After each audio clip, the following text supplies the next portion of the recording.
মানুষের জীবনটাই হচ্ছে একটা যুদ্ধক্ষেত্র। পরিবারের জন্য যুদ্ধ করতে করতেই দেখা যায় যে জীবনের অনেকটা সময়ই পার হয়ে যায়। কোথা দিয়ে যে সময়টা পার হয়ে যায় সেটা কিন্তু বোঝাই যায় না, আর দেখা যায় যে হঠাৎ একদিন জীবন প্রদীপটাই নিভে গেছে।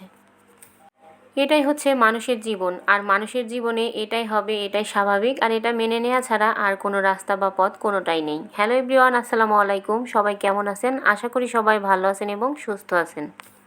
হঠাৎ করে বাড়িতে আসা মেহমানগুলো কিন্তু আমার কাছে বেশ লাগে, আর সেই মেহমানের জন্য রান্নাবান্না করে খাওয়াতে আরও ভালো লাগে, হোক না সেটা সাধারণ রান্না। বাসায় হঠাৎ করে মেহমান আসলে মনের মধ্যে কেমন যেন একটা আনন্দ হয়, তাই না?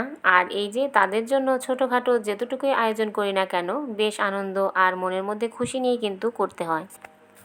না বলে আসা এই মেহমানগুলো যে যতটুকু আপ্যায়ন করি না কেন, তারা কিন্তু অনেক তৃপ্তি নিয়ে থাকে আর ঘুরে বেড়ায়। তারপর বাসায় গিয়ে তাদের কিন্তু কোনো কমপ্লেন থাকে না। আর এই তো এখন হচ্ছে বিকেলের দিকে, আর বাসায় একটু মেহমান আসবে শুনলাম, তো সেজন্য ভাবলাম একটু রান্নাবান্না করে রাখি রাতের জন্য।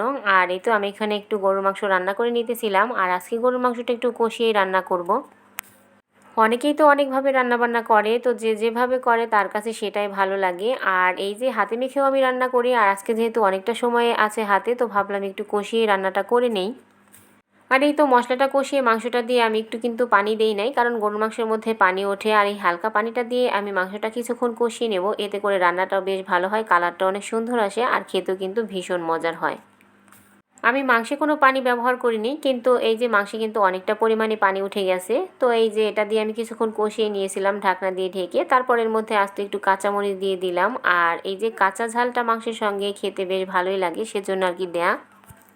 আর এই তো আমি এই যে গরম পানি করে রেখেছিলাম, তো পরিমাণ মতো একটু পানি দিয়ে আরও কিছুক্ষণ কষিয়ে নেব, কষিয়ে তারপর রান্নাটা করে নেব। আর ঢাকনা দিয়ে ঢেকে আমি অন্য চুলায় বসিয়ে দিয়েছি। আর এদিকে একটু চচ্চড়ি রান্না করব, তো সেটাই কেটে নিয়েছিলাম, আর হাতে এখন মেখে তারপর চচ্চড়িটা বসিয়েও দেবো।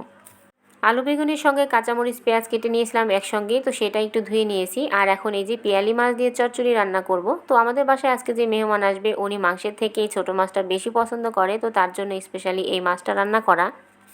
হোক না সেটা সামান্য কোনো কিছু, কারোর জন্য কোনো কিছু মন থেকে ভালোবেসে রান্না করলে সে যদি তৃপ্তি নিয়ে খেতে পারে, এর থেকে ভালো কিছু আমার মনে হয় আর হয় না। যেহেতু রাতের বেলা, সেজন্য ভারী আর কোনো কিছু রান্না করলাম না। আর এই তো এখানে আমি চচ্চড়িটা মেখেও নিয়েছি আর চুলাতে বসিয়ে দেবো। আর রান্নাবান্না কিন্তু একদমই কমপ্লিট হয়ে গেছে।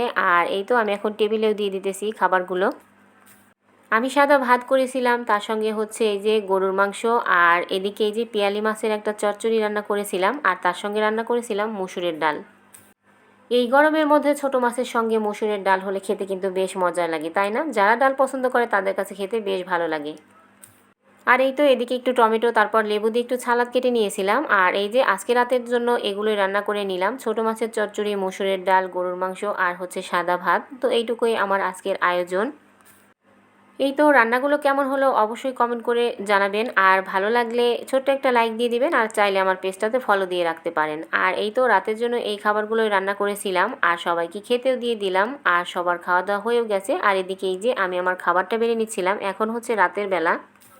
আর এই যে প্লেটে সব রকমের যে যা যা রান্না করেছিলাম সব খাবারগুলো বেড়ে নিতেছি, আর প্লেটটা সাজিয়ে তারপর খেতে বসতে কিন্তু বেশ ভালোই লাগে, তাই না? আমরা তো সবসময় অন্যকে সাজিয়ে দেই, কিন্তু নিজের খাবারটা কিন্তু কখনোই সাজানো হয় না। আর আজকে এই তো এখানে আমি এই যে ডাল নিয়ে নিলাম। তো সবাই ভালো থাকবেন, সুস্থ থাকবেন, আল্লাহ হাফেজ।